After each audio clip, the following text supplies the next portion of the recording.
سلامونه.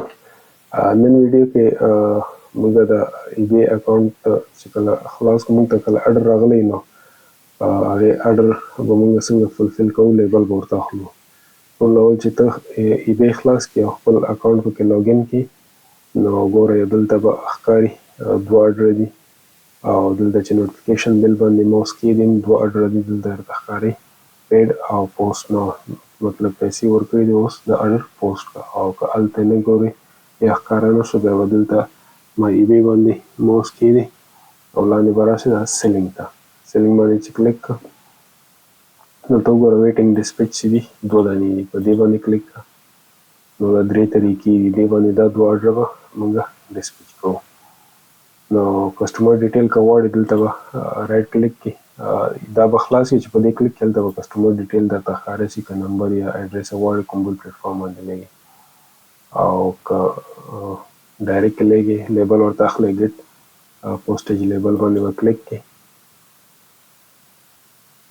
دلته اوس دا اپشن راغلی ده، دا اپشن دې کې که تا غلط سلیکټ کړه دا لیبل په تا تاواني کېږي نو دې کې به صحیح سلیکټ کړئ. اوس لارج لیټر یا لارج لیټر دې سایز ډېر وړه کوي او هغې دې کې پروډکټ نه راځي، دې کې صرف لیټر یې لیږل کېږي.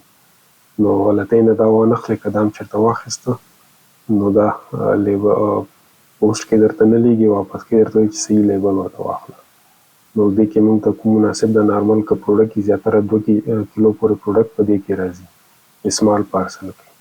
موږ چې دا پروډکټ وګوره 4 اډر دي، 4 دانې د دې پروډکټ نه 4 پیسې غوښتي دي، یو دانه دا ریډ ده او 4 واړه 4 اډر دي. نو د اسمال پارسل کې چې ده د اسمال پارسل کې 2 کیلو پورې راځي او دا یو 500 ګرام نه زیات ده، نو دا 2 کیلو کې هم نه کور کېږي، نو دې لپاره به میډیم پارسل باندې کلیک کوو. دا به ډېر احتیاط سره سلیکټ ته وړي، ځکه چې ویټ یې څومره، وزن یې څومره ده 2 to 5 kg ما سلیکټ کړه. دلته راشه او زه خو نارمل په دې کوم رویل میل ټریک 48 ډراپ آف باندې. که ته پکې بل یو کوریر خوښوې نو دا ټول کوریر سرویسز دي چې کوم یو پکې ته خوښوې 24 اور هم پکې خوښولی سې او نور هم پکې خوښولی سې. نو زه نارمل په دې کومه او ته که بل باندې غواړې دا هم شته ده پکې، دې یو روپۍ زیاته ده، دا هم کولی چې دا 24 اور کې رسوي. اډر زیات ده نو په دې کې به نه، نو دا ډیلیوري 4 پیسه دي او اډر غټ اډر ده. نو دلته پیکیج پروټیکشن، که ته پروټیکشن یې غواړې، پروف اف ډیلیوري غواړې ورته رسېدلی ده، هغې بیا 1.5 پاونډ نور اخلي. نو هغه به دې باندې کلیک کړي. اوس زه یې نه غواړم، دلته اوس دې کې تا ته 2 اپشنه درکوي، یو چې ده پرنټیبل لیبل، تا سره چې کور کې پرنټر یو ته په کور کې لیبل پرنټ کوي بیا پرې لګوي بیا به دا سلیکټ کړي، او که لیبل در سره نه وي دا به سلیکټ کړي. چې دا کله ته سلیکټ کړې او پرچیز یې کړې نو بیا به ته هغه یو کیو آر کوډ درکوي، هغه به ته پوسټ آفیس ته یوسې یا پارسل شاپ ته، نو هغه به کیو آر کوډ سکین کړي، تا ته به لیبل پرنټ کړي، په پروډکټ به یې ولګوي، پروډکټ به ته تیار پیک ووایې.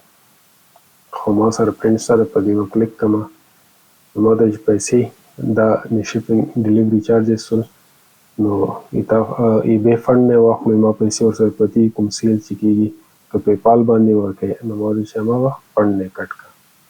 نو دلته به دې باندې کلیک کړې پرچیز پوسټیج لیبل.